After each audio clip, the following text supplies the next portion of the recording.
Let's Make Career.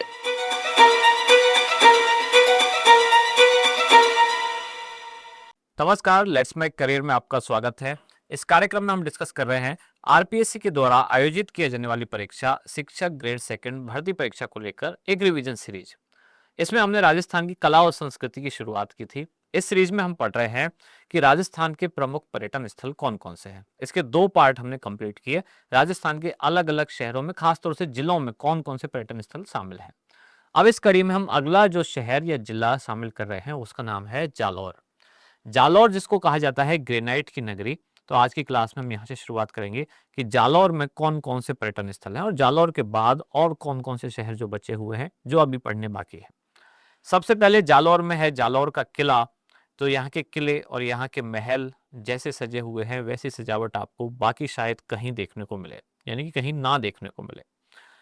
यहाँ के प्रतापी शासक जिनका नाम है कान्हड़ देव सोनगरा, अब उनके द्वारा यहाँ के किले बनाए गए हैं। उनकी कई कहावतें प्रसिद्ध हैं कि जिन्होंने दिल्ली के सुल्तान अलाउद्दीन खिलजी के कई बार दांत खट्टे किए।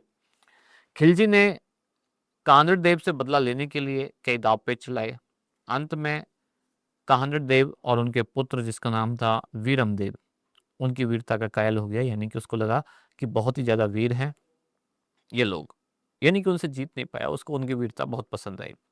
शहर का मुख्य आकर्षण इस जालौर शहर का क्या है? यही जालौर का किला।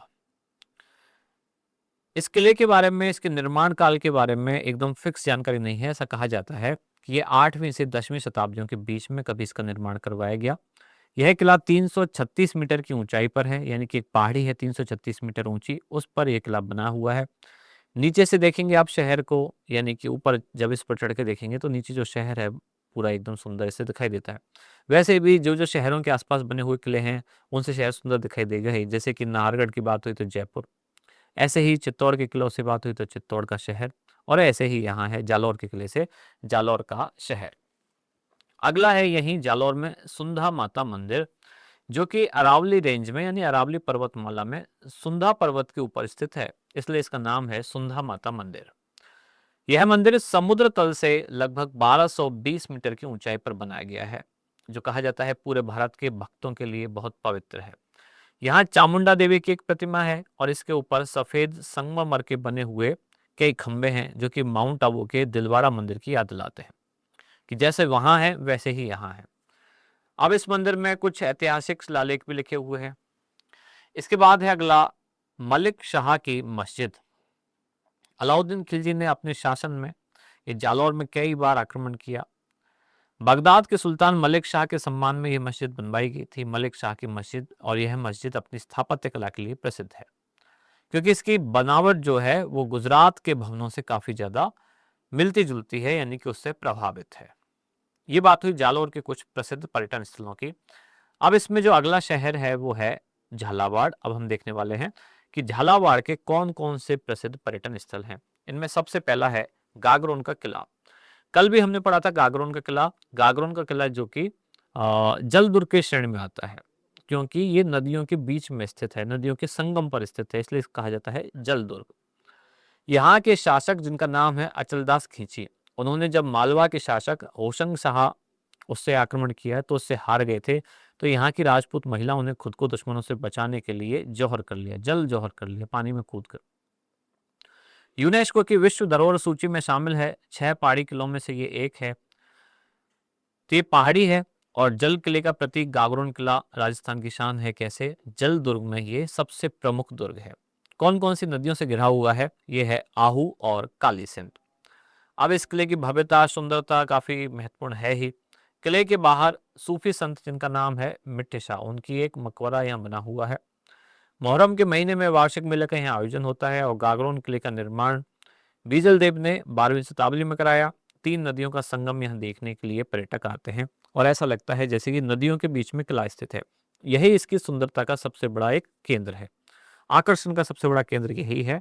और वो केंद्र क्या है कि नदियों के बीच में किला, इसीलिए इसको कहा जाता है जल दुर्ग। झालावाड़ में अगला प्रमुख पर्यटन स्थल है, ये है भवानी नाट्यशाला, जिसका निर्माण करवाया गया सन 1921 में। अब इस नाट्यशाला में कई यादगार नाटक के सांस्कृतिक कार्यक्रम यहाँ हो चुके हैं। ये उनकी एक मूक गवाह है भवानी नाट्यशाला। पूरी दुनिया में ऐसी सिर्फ 8 ही नाट्यशाला हैं। शेक्सपियर के लिखे नाटक यहाँ खेले जाते हैं। यानी कि इसमें केवल इतना सा याद रखना है, भवानी नाट्यशाला कहाँ स्थित है, कब बनवाई गई? तो ये स्थित है कहाँ? झालावाड़ में। और कब बनवाई गई? तो सन 1921 में। अगला प्रमुख स्थल यहाँ है झालावाड़ में, ये है सूर्य मंदिर। इस पर सवाल आ चुका है। सूर्य मंदिर कहाँ है? तो झालावाड़ का जुड़वां शहर झालरा पाटन, इसी में है सूर्य मंदिर, जिसको कहा जाता है सिटी ऑफ वेल्स, यानी कि घंटियों का शहर। अब यहाँ पर बहुत से मंदिर होने के कारण सुबह शाम घंटियों की आपको यहाँ आवाज सुनाई देगी, स्वर सुनाई देंगे, इसी कारण इसका नाम है झालरा पाटन। 10वीं शताब्दी में बना है यहाँ 17 फीट ऊंचा शिव मंदिर, भगवान शिव को समर्पित है। नाम है सूर्य मंदिर, शिव को समर्पित है। झालरा पाटन के सर्वाधिक मनोहारी मंदिरों में से एक है सूर्य मंदिर, भगवान शिव को समर्पित सूर्य मंदिर। इस मंदिर का शिखर है पद्मनाभ या सूर्य मंदिर के रूप में, जो कि लोकप्रिय उड़ीसा के कोणार्क सूर्य मंदिर के समान ही बनाया गया है, इसी कारण इसका नाम रखा गया सूर्य मंदिर। आदम कद मूर्तियां हैं यहाँ, यानी कि आदमी के बराबर के कद की मूर्तियां। अगला झालावाड़ में कुछ बौद्ध गुफाएं हैं और कुछ स्तूप हैं। जैसे कि सबसे प्रसिद्ध है यहाँ कोलवी गांव की प्राचीन बौद्ध गुफाएं, ये सबसे ज्यादा प्रभावशाली है, सबसे ज्यादा प्रसिद्ध है, जो कि झालावाड़ से लगभग 90 किलोमीटर की दूरी पर है। अब इसके बाद आते हैं शेखावाटी क्षेत्र में, जिसमें 3 प्रमुख शहर आते हैं, सीकर, झुंझुनू और चूरू। अब इनमें देखते हैं तीनों शहरों में कौन कौन से प्रमुख तीर्थ स्थान है और कौन कौन से प्रमुख पर्यटन स्थल है। सबसे पहले पर्यटन स्थलों में पहला आता है ताल छापर अभ्यारण्य। कई बार इतना से पूछ लिया जाता है ताल छापर अभ्यारण्य कहाँ है। तो ताल छापर कहाँ है? चूरू क्षेत्र में है। ताल छापर में उछलते कूदते अटखेलियां करते आपको मृग यानी कि हिरण और उनके बच्चे देखे जाएंगे। काले हिरण की सेंचुरी है यहाँ छापर गांव में। जयपुर से 210 किलोमीटर दूर है। चूरू की सुजानगढ़ तहसील में है ताल छापर। काले हिरण का अभ्यारण्य, खुले मैदान, बड़े पेड़, कई सारी लताएं, इन सबसे आच्छादित है। हिरणों के साथ यहाँ रेगिस्तानी लोमड़ी, जंगली बिल्ली, ये सब देखे जाते हैं। जिन लोगों को पक्षी पसंद है, पक्षी प्रेमी, उनको यहाँ कई सारे पक्षी भी दिखाई देते हैं, जैसे कि चील, आइबेज, दक्षिण यूरोप और मध्य एशिया में पाए जाने वाले सारस, अलग अलग दूसरे सारस यानी क्रेन, चकवा, कबूतर, ये भी सब यहाँ देखने को मिलते हैं। शेखावाटी का अगला प्रमुख स्थान है, ये है मंडावा। प्राचीन समय में और लगभग मध्य पूर्व काल में चीन के मध्य का प्राचीन व्यापारिक मार्ग का एक प्रमुख केंद्र रहा मंडावा। यहाँ से सामान का आदान प्रदान किया जाता था। चीन से आने वाले जो व्यापारी थे वो यहाँ तक आते, यहाँ से फिर आगे मध्य एशिया की तरफ जाते। यहाँ के ठाकुर नवल सिंह ने नवलगढ़ और मंडावा पर शासन किया था और मंडावा में किला बनवाया। इस किले के चारों तरफ नगर बसवाया मंडावा में, और यहाँ बड़े आकार के व्यापारी आकर बस गए। अब इन्होंने ही यहाँ अनूठी, अद्भुत, अजब गजब कुछ हवेलियों की नींव रखी, और इस कारण इस शहर को कहा जाता है पर्यटकों के आकर्षण का केंद्र। इसके बाद अगला है खेतड़ी महल, जो कि झुंझुनू में है। झुंझुनू का खेतड़ी महल कला और वास्तु के संरचना के सर्वोत्कृष्ट उदाहरणों में से एक है। दोनों चीजें यहाँ देखने को मिलती हैं। इसे झुंझुनू के हवा महल के रूप में भी जाना जाता है, खेतड़ी का महल। सन 1770 में इस महल का निर्माण हुआ। खास बात यह है कि इस खेतड़ी महल में कोई झरोखे या द्वार नहीं है, और फिर भी इसको नाम दिया गया है हवा महल। इसका अनोखापन क्या है कि हवा के अबाध प्रवाह हेतु इस भवन को व्यवस्थित रूप से बनाया गया है कि इसमें हवा आराम से आ जा सकती है। महल के लगभग सभी कक्षों में सुव्यवस्थित स्तंभ और मेहराब एक दूसरे से जुड़े हैं, जो इसको और शानदार बनाते हैं। इसके बाद सीकर का जो लक्ष्मणगढ़ है, यहाँ बना हुआ है श्रद्धानाथ जी का आश्रम, जो कि पर्यटकों का और खास तौर से तीर्थ यात्रियों का एक प्रमुख केंद्र है। अमरदास जी महाराज उनकी शिष्य परंपरा के संत रहे श्री श्रद्धानाथ जी, उनके द्वारा स्थापित यह आश्रम है, लक्ष्मणगढ़ सीकर में है। लक्ष्मणगढ़ सीकर का जो रेलवे स्टेशन है उसके बिल्कुल पास है। अब इस आश्रम में श्रद्धानंद जी के साधनामय जीवन की कुछ झांकियां देखने को मिलती हैं, और ये नाम से पता चल रहा है श्रद्धानाथ यानी कि नाथ संप्रदाय का एक प्रमुख केंद्र है। अगला प्रमुख केंद्र यहाँ है पर्यटन केंद्र, यह है हजरत कमरुद्दीन शाह की दरगाह। कहाँ है ये? नेहरा पहाड़ की तलहटी में है। खेतड़ी महल के पश्चिम में कमरुद्दीन शाह की दरगाह है, जो कि खुला व्यवस्थित परिसर है, जिसमें मस्जिद भी है और जिसमें मदरसा भी है। कई प्राचीन भित्ति चित्र यहाँ देखने को मिलते हैं। सूफी संत रहे ये कमरुद्दीन शाह, उनकी ही ये दरगाह है। शेखावाटी का अगला एक प्रसिद्ध स्थान जो कि कस्बा है नवलगढ़, ये झुंझुनू और सीकर के बीच में स्थित है। काफ़ी कुछ यहाँ सुंदर हवेलियाँ हैं। कई सारी फ़िल्मों की शूटिंग में होती रहती है, कई फ़िल्में आपने देखी होंगी जिनकी राजस्थान में शूटिंग होती है। इसका निर्माण करवाया गया था ठाकुर नवल सिंह ने। इसके पास ही है रूप निवास उद्यान और फव्वारे यहाँ बहुत सारे बनाए गए हैं। इसके बाद सीकर में लक्ष्मणगढ़ का किला। लक्ष्मणगढ़ नगर में है ये किला, नाम तभी है लक्ष्मणगढ़ का किला। काफ़ी अच्छी स्थापत्य कला है इसकी। इसके शिखर पर चढ़कर आप देखेंगे तो पूरा शहर यानी कि लक्ष्मणगढ़ आपको दिखाई देता है। शेखावाटी का अगला प्रमुख पर्यटन स्थल है, उसका नाम है फतेहपुर। फतेहपुर शहर जो कि कहा जाता है कायम खानी नवाब फतेह मोहम्मद ने सन 1508 ईस्वी में ये स्थापित किया था।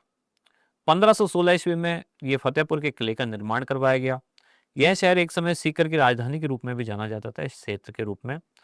अब ये फतेहपुर शेखावाटी की जो लोकप्रिय सांस्कृतिक राजधानी के रूप में जाना जाता है। बहुत सारी यहाँ हवेलियाँ हैं, काफ़ी प्रसिद्ध हैं, जैसे कि द्वारकाधीश मंदिर, सिंघानिया हवेली, ऐसे ही नादिन ला प्रिंस कल्चरल सेंटर और फतेहचंद की हवेली काफ़ी प्रसिद्ध हवेलियाँ हैं। अगला प्रमुख जो स्थान है ये है जोधपुर। अब हम देखने वाले हैं कि जोधपुर में कौन कौन से प्रमुख पर्यटन स्थल हैं। इनमें से पहला और सबसे प्रसिद्ध जो जोधपुर का स्थान है ये है मेहरानगढ़ का किला। मेहरानगढ़ का किला, इसको एक तो हम किले वाले सेगमेंट में पहले पढ़ भी चुके हैं, पर कुछ बातें और यहाँ देख लेते हैं। जैसे जोधपुर के क्षितिज पर शोभायमान 125 मीटर ऊंची सीधी पहाड़ी पर है ये मेहरानगढ़ का किला। भारत के जो सर्वाधिक कुछ लोकप्रिय किले हैं उनमें से ये एक है, काफी प्रसिद्ध है। किले के बारे में बताया गया है कि उत्तम मेहराबदार झरोके हैं, यहाँ कुछ नक्काशीदार पट्टियां हैं, सजावट युक्त मोती महल, फूल महल, शीश महल हैं। बाकी की मेहरानगढ़ किले से संबंधित अन्य कुछ जानकारी हमने जो दुर्ग वाला सेगमेंट था, दुर्ग वाली क्लास में कंप्लीट की थी। इसमें ही अगला है जसवंत थड़ा, जिसका निर्माण करवाया गया 19वीं शताब्दी के अंत में। सफेद संगमरमर का बना हुआ है, जसवंत सिंह द्वितीय को समर्पित है, इसलिए इसका नाम रखा गया जसवंत थड़ा। इसका निर्माण उनके उत्तराधिकारी जिनका नाम था सरदार सिंह, उन्होंने करवाया और इसे राजस्थान का ताजमहल भी कहा जाता है। किसको? जसवंत थड़ा। अगला है मंडौर। ऐसे कम से कम इतना तो जरूर याद रखें कि जसवंत थड़ा कहाँ है, कौन से शहर में, यानी कि जिला पूछ लिया जाए तो कहाँ है? जोधपुर। ऐसे ही मेहरानगढ़ किला कहाँ है? जोधपुर। कम से कम इतना याद रखना है, मंडौर। मंडौर जिसका प्राचीन नाम माना जाता है मांडवपुर, और मांडवपुर जो कि एक समय मारवाड़ राज्य की राजधानी भी हुआ करता था। मांडवपुर एक किंवदंती है, यानी एक से कही हुई दूसरी बातें, कही सुनी बातें, कि यही मंडौर में रावण का ससुराल था। सदियों से होली के दूसरे दिन रावण का यहाँ मेला लगता है। तो रावण का मेला एकमात्र स्थान है जहाँ राजस्थान में रावण का मेला लग रहा है, वो कहाँ है? मंडौर में। मारवाड़ की राजधानी मंडौर जो कि जोधपुर के उत्तर में स्थित है। अब इस क्षेत्र का अपना कुछ ऐतिहासिक महत्व है। यहाँ जोधपुर के पूर्व शासकों के स्मारक और उनकी छतरियां बनाई गई हैं। जोधपुर में अगला प्रमुख पर्यटन स्थल है जिसका नाम है कायलाना झील, जो कि जैसलमेर रोड पर है। जोधपुर जैसलमेर रोड पर है। कृत्रिम झील है, मानव निर्मित है, पिकनिक स्पॉट है। कैनवास के चित्र जैसी दिखती हुई है ये झील, और आरटीडीसी यानी कि राजस्थान पर्यटन विकास निगम जो है उसके द्वारा इस झील में विहार हेतु कुछ नौकायन सुविधा भी शुरू की गई है। अगला एक सफारी उद्यान है जिसका नाम है मचिया सफारी उद्यान, जो कि जोधपुर जैसलमेर मार्ग पर है और इसी कायलाना झील के बिल्कुल पास यानी कि लगभग 1 किलोमीटर दूर है, जिसका नाम है मचिया सफारी उद्यान। पक्षी विहार है, पर कुछ यहाँ अन्य जंगली जानवर भी मिलते हैं, जैसे कि हिरण, रेगिस्तान की लोमड़ियाँ, कुछ छिपकली, नीलगाय, खरगोश, जंगली बिल्लियाँ, इस तरह के यहाँ कुछ अन्य जानवर भी पाए जाते हैं। इसके बाद आगे बढ़ते हैं। जोधपुर का अगला प्रमुख स्थान ये है बालसमंद झील, जो कि जोधपुर से लगभग 5 किलोमीटर की दूरी पर है। जोधपुर मंडौर रोड पर स्थित है ये बालसमंद झील। इसका निर्माण करवाया गया सन 1159 ईस्वी में। मंडौर के एक जल स्रोत हेतु इसका निर्माण करवाया गया। अब ये बालसमंद झील कहाँ है? बालसमंद झील के किनारे, यानी कि जोधपुर में स्थित है। बालसमंद झील के किनारे ही ग्रीष्म महल एक निर्मित किया गया। अब ये ग्रीष्म महल यानी कि राजा महाराजा, बाकी उनके जो परिवार के लोग हैं, ग्रीष्म ऋतु में वो यहाँ आते थे। हरे भरे बागानों से घिरा हुआ है, इसलिए इसको कहा गया ग्रीष्म महल। अब अगला प्रमुख शहर राजस्थान का, उसके हम पर्यटन स्थल देखने वाले हैं, इसका नाम है करौली। अब इसमें पर्यटन स्थल से ज्यादा तीर्थ स्थल प्रसिद्ध हैं। जैसे कि पहला है कैला देवी मंदिर, जो कि कैला माता के लिए प्रसिद्ध है। करौली के बाहरी इलाके में है, 25 किलोमीटर दूरी पर। अब कैला देवी मंदिर के बारे में हमने एक प्रसिद्ध कहानी भी पढ़ी थी जब हम लोक देवता और देवियां पढ़ रहे थे, कि देव की जो कृष्ण की माता थी, देवकी और वसुदेव, उनकी कई संतानें थी जिनको कंस ने कृष्ण के जन्म से पहले ही मार दिया। अब उनमें एक कन्या का भी जन्म हुआ था। अब कंस जब उसको मारने के लिए गया तो कहते हैं कि वो कन्या उसके हाथ से उछल के और आकाश में गायब हो गई। वो कहा जाता है उन्हीं का ही मंदिर है कैला देवी। एक तरह से कह सकते हैं कृष्ण की ये बड़ी बहन हो गई। तो करौली के बाहरी इलाके में स्थित है, 25 किलोमीटर दूरी पर है कैला देवी का प्रसिद्ध मंदिर, जो कि त्रिकुट पर्वत की घाटी में है, कालीसिल नदी के किनारे। ध्यान रखिए काली सिंध नहीं है, ये कालीसिल नदी के किनारे बसा हुआ है कैला देवी मंदिर। अब यहाँ जो मंदिर है, यहाँ देवी के 9 शक्तिपीठों में से एक माना जाता है। स्थापना हुई सन 1100 ईस्वी में। और ऐसी मान्यता है कि कैला देवी मंदिर में प्रतिवर्ष हिंदी कैलेंडर के अनुसार यानी कि चैत्र माह में अप्रैल और मार्च और अप्रैल के बीच में विशाल मेले का आयोजन होता है। इनके सामने ही, माता के मंदिर के सामने ही, हनुमान जी का भी मंदिर है, और जिसको यहाँ स्थानीय नाम कहा जाता है लांगुरिया। यहाँ के लोग हनुमान जी को क्या कहते हैं? लांगुरिया। इसके बाद है महावीर जी का मंदिर। तो महावीर जी अब एक छोटे टाउन के नाम से भी जाना जाता है, करौली जिले में ही है महावीर जी। 19वीं सदी में बनाया गया। इसकी जो नक्काशी है, इसका जो वास्तुशिल्प है, अपने आप में अभूतपूर्व है, अद्भुत है। महावीर जी का मंदिर है जो कि एक जैन तीर्थ स्थल है, और प्रतिवर्ष चैत्र मास में शुक्ल पक्ष की त्रयोदशी से लेकर और वैशाख मास में कृष्ण पक्ष की प्रतिपदा तक यहाँ मेले का आयोजन किया जाता है। तो बहुत सारे जैन श्रद्धालु यहाँ आते हैं। इसके बाद आगे बढ़ते हैं, ये है मेहंदीपुर बालाजी का मंदिर। तो मेहंदीपुर भी एक टाउन का नाम है, करौली में ही है ये। मेहंदीपुर के गांव, करौली का गांव है मेहंदीपुर में बालाजी। हनुमान जी का मंदिर है ये एक प्रसिद्ध। और कहा जाता है कि जिन लोगों को कुछ मानसिक विकार है, या जो भूत प्रेत वाली चीज़ों में विश्वास रखते हैं, या मानसिक रूप से बीमार है, वो यहाँ आते हैं, बालाजी के दर्शन करते हैं, और उनके आशीर्वाद से वो ठीक भी हो जाते हैं। अगला प्रमुख शहर यह है कोटा। कोटा का प्रसिद्ध पर्यटन स्थल, यहाँ बंधा हुआ एक बैराज, एक बांध, जिसको कहा गया कोटा बैराज। चंबल नदी पर स्थित सबसे महत्वपूर्ण जल संग्रहों में से एक है कोटा बैराज, और वर्षा ऋतु में इसके फाटकों में से तेज प्रवाहयुक्त जल धारा बहती है। बहुत सारे लोग उसको देखने आते हैं। बैराज के पास में ही भगवान शिव का मंदिर है, जिसको कंसुआ मंदिर कहा जाता है, एक दर्शनीय स्थल है। यहाँ पर एक दुर्लभ चौमुखी शिवलिंग भी स्थित है, 4 मुंह वाला एक तरह से शिवलिंग। कोटा में अगला प्रसिद्ध जो पर्यटन स्थल है, उसका नाम है मुकुंदरा बाग अभ्यारण्य। कोटा से लगभग 50 किलोमीटर की दूरी पर है। कोटा रावतभाटा रूट पर यह पड़ता है। सेलझर तथा कोलीपुरा, गिरधरपुरा होते हुए अगर आप जाते हैं तो दर्रा गांव तक कोटा से 50 किलोमीटर रोड, झालावाड़ रोड पर ये दिखाई देगा, दर्रा गांव से सेलझर तक। बाघ अभ्यारण्य है यहाँ, सघन वन क्षेत्र है। अब इसमें बाघ अभ्यारण्य, तो ऑब्वियसली यहाँ बाघ तो होगा ही, उसके अलावा कुछ और भी जानवर हैं, जैसे कि पैंथर, भालू, हिरण, जंगली सुअर, लोमड़ी, सियार, ये सब भी यहाँ देखे जाते हैं।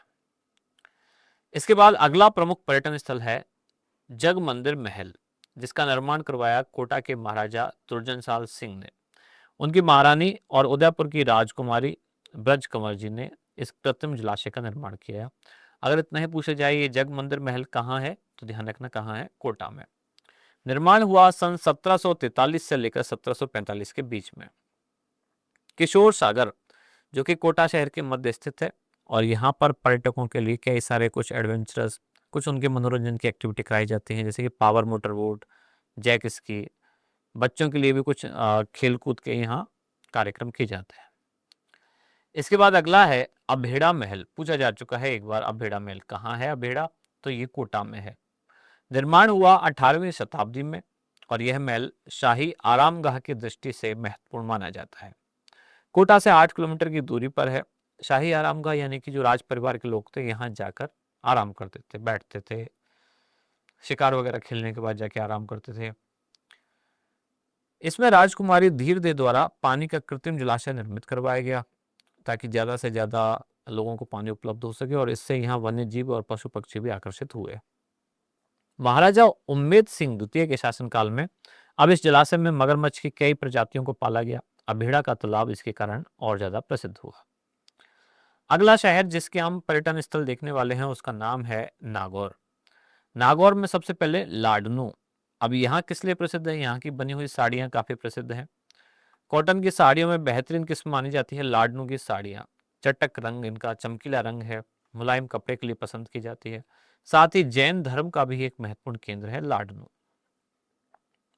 10वीं शताब्दी में ये बसाया गया, ये टाउन जो है 10वीं शताब्दी में बसाया गया। इसका अपना एक प्रसिद्ध इतिहास है, मुख्य रूप से जैन धर्म से जुड़ा हुआ है। विश्वविख्यात संत जिनका नाम है आचार्य श्री तुलसी लाडनू, वो यहीं के थे और उनके नाम के आधार पर ही बना है लाडनू। इसके बाद है बड़े पीर साहब दरगाह। तो प्रसिद्ध स्थान है, नागौर में है बड़े पीर साहब की दरगाह, और इसको 17 अप्रैल 2008 को संग्रहालय के रूप में भी अब खोल दिया गया है कि अब कोई भी जाकर संग्रहालय के रूप में दर्शन कर सकता है। अब इसमें सबसे ज्यादा प्रसिद्ध और लोकप्रिय दर्शन किस चीज के हैं? ये है यहाँ रखा गया कुरान शरीफ, जिसे हजरत सैयद सैफुद्दीन अब्दुल जिलानी के द्वारा सुनहरी स्याही में लिखा गया था। साथ ही उनकी छड़ी और पगड़ी भी यहाँ रखी हुई है, दर्शनीय है।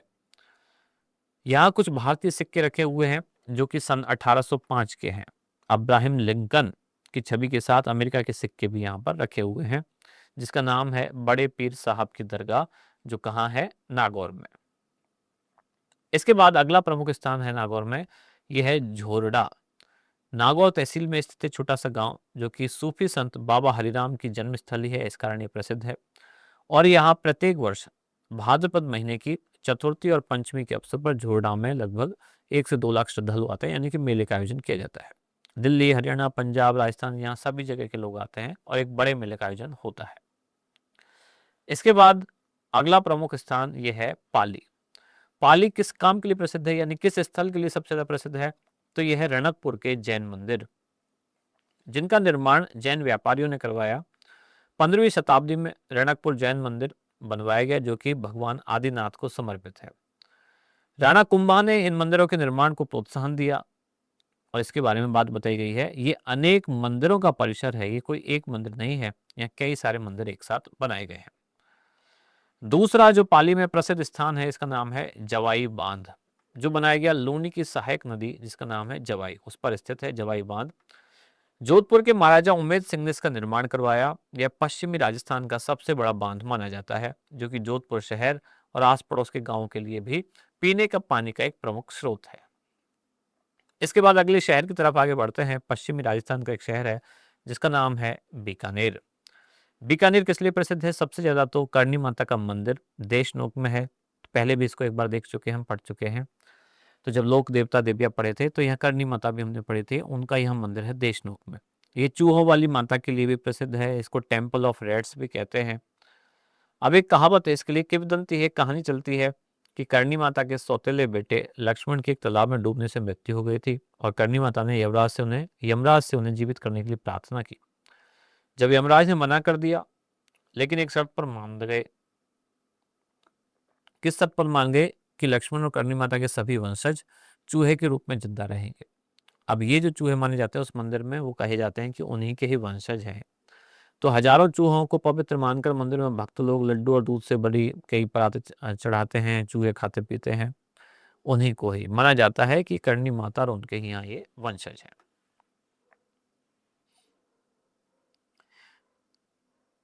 इसके बाद अगला है राजस्थान राज्य अभिलेखागार बीकानेर में जो स्थित है, जो कि शिक्षाविद और शोधकर्ताओं का जमावड़ा लगा रहता है। यानी कि राजस्थान के जो प्रसिद्ध अभिलेख हैं वो यहाँ रखे गए हैं, कई तरह के रिकॉर्ड यहाँ रखे गए हैं। बीकानेर का अगला प्रमुख स्थान जो इसका नाम है जूनागढ़ का किला। कहा जाता है कि इस किले को अभी तक कभी कोई शत्रु जीत नहीं पाया। सन 1589 में सम्राट अकबर के सबसे ज्यादा प्रतिष्ठित सूबेदार, जिसका नाम था राजा राय सिंह, उसने इस किले का निर्माण कराया। पर्यटकों के लिए काफी आकर्षण का एक केंद्र है। लाल बलुआ पत्थर और संगमरमर से बना हुआ यहाँ महल भी स्थित है। इसके बाद है लालगढ़ पैलेस और म्यूजियम, जो कि यहीं बीकानेर में स्थित है। महाराजा गंगा सिंह ने सन 1902 में इस म्यूजियम का और राजमहल का निर्माण करवाया अपने स्वर्गीय पिता महाराजा लाल सिंह की स्मृति में। अब इसमें भी कुछ चीजें रखी गई हैं। एक अंग्रेज वास्तुविद हुए सर स्विंटन जैकब, उनके द्वारा यहाँ वास्तुशिल्प की रोक रखाव की अवधारणा रखी गई थी। बीकानेर का ही अगला प्रसिद्ध पर्यटन स्थल जिसका नाम है कोलायत, हिंदुओं का एक प्रमुख तीर्थ है। कोलायत एक पवित्र झील भी है जो कि बीकानेर से 50 किलोमीटर की दूरी पर है। इसके बाद अगला नाम आता है करतियासर, जो कि बीकानेर में है, जयपुर रोड पर स्थित है। अब यहाँ ग्रामीण और सांस्कृतिक जीवन बड़ा समृद्ध है। बालू और रेत के टीले यहाँ आपको दिखाई देते हैं। जो आपके दिमाग में राजस्थान की इमेज है वैसे टीले आपको यहाँ दिखाई देंगे। यहाँ के रेत के दौरों पर जसनाथ जी का अग्नि नृत्य आपको देखने को मिलेगा। और कुछ जानवर यहाँ मिलते हैं रेगिस्तान में, रेगिस्तानी लोमड़ी, खरगोश, चिंकारा वगैरह, ये भी आपको दिखाई देंगे। और बीकानेर से मात्र 45 किलोमीटर की दूरी पर है। और एक सवाल जो बहुत बार पूछा गया कि राष्ट्रीय उष्ण अनुसंधान केंद्र यानी कि ऊंट अनुसंधान केंद्र कहाँ है? तो एशिया का अपनी तरह का पहला और एकमात्र केंद्र जो ऊंटों का रखरखाव करता है, ये कहाँ है? बीकानेर में। शहर से 8 किलोमीटर की दूरी पर है। 2000 एकड़ से अधिक भूमि पर बना है और इसका संचालन किया जाता है भारत सरकार के द्वारा। इसके बाद अगला है Rajsamand.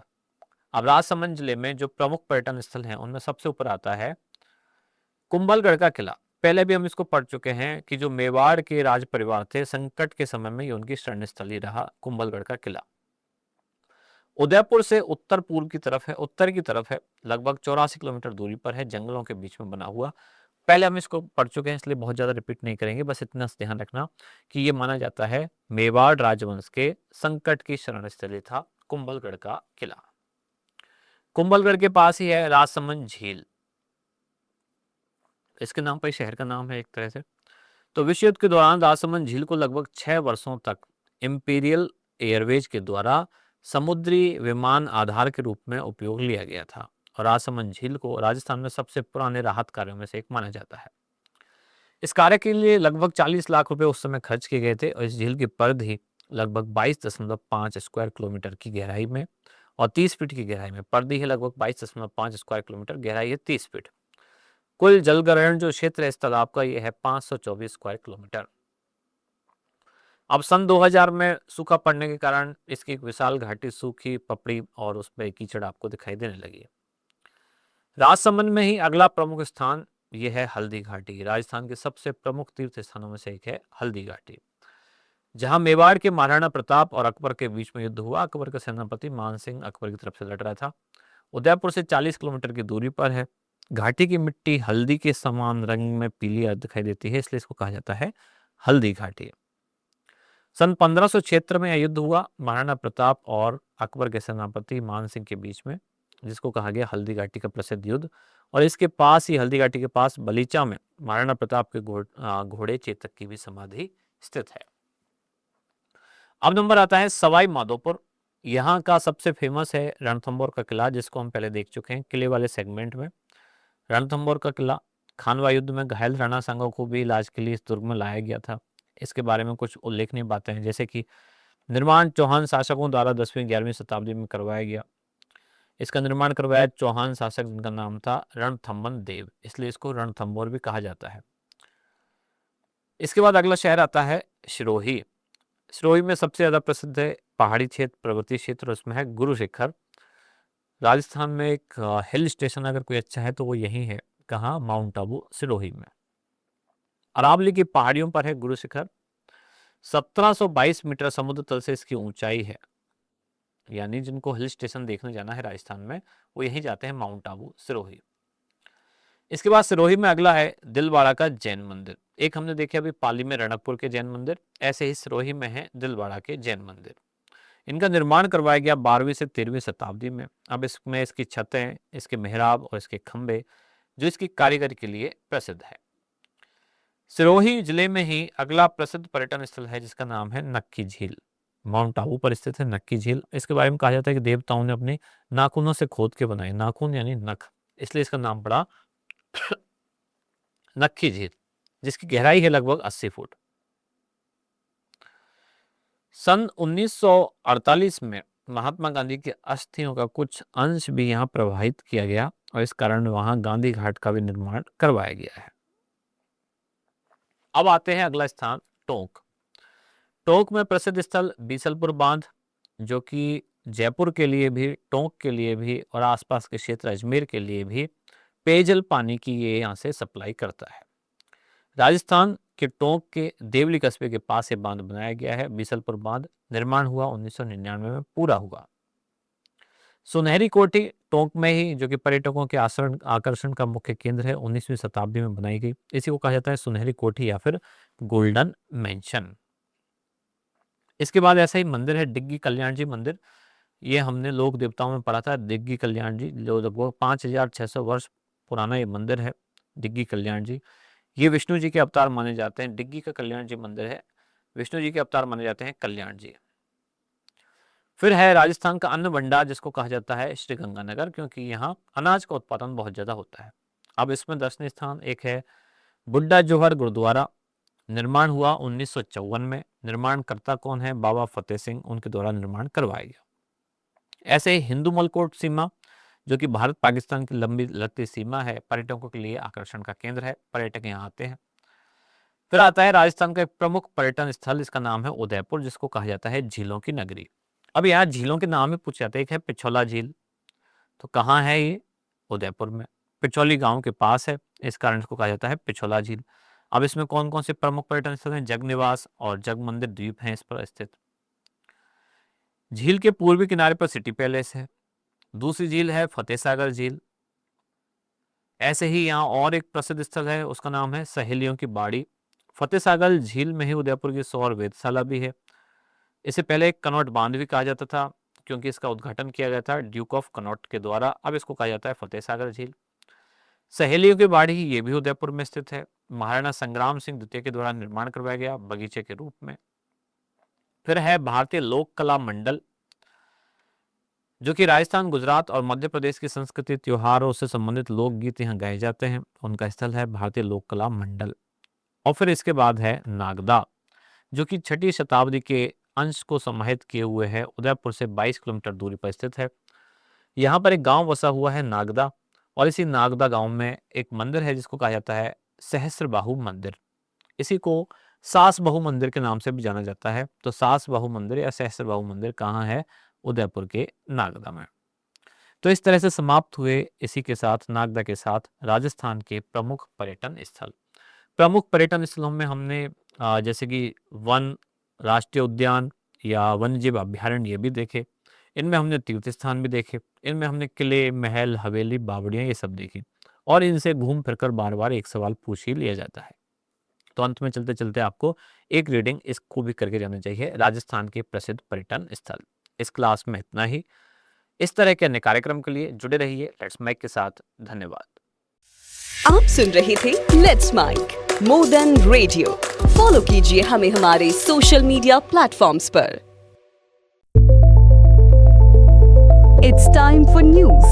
It's time for more than radio. Presenting the first radio news app, Let's Mic. Let's Mic, a news-based app on your phone where you get to watch and listen news, talk shows, interviews, radio show podcasts. On Let's Mic, you get all relevant information of TV, print, radio, podcast, and digital. Let's Mic talks about every segment of life.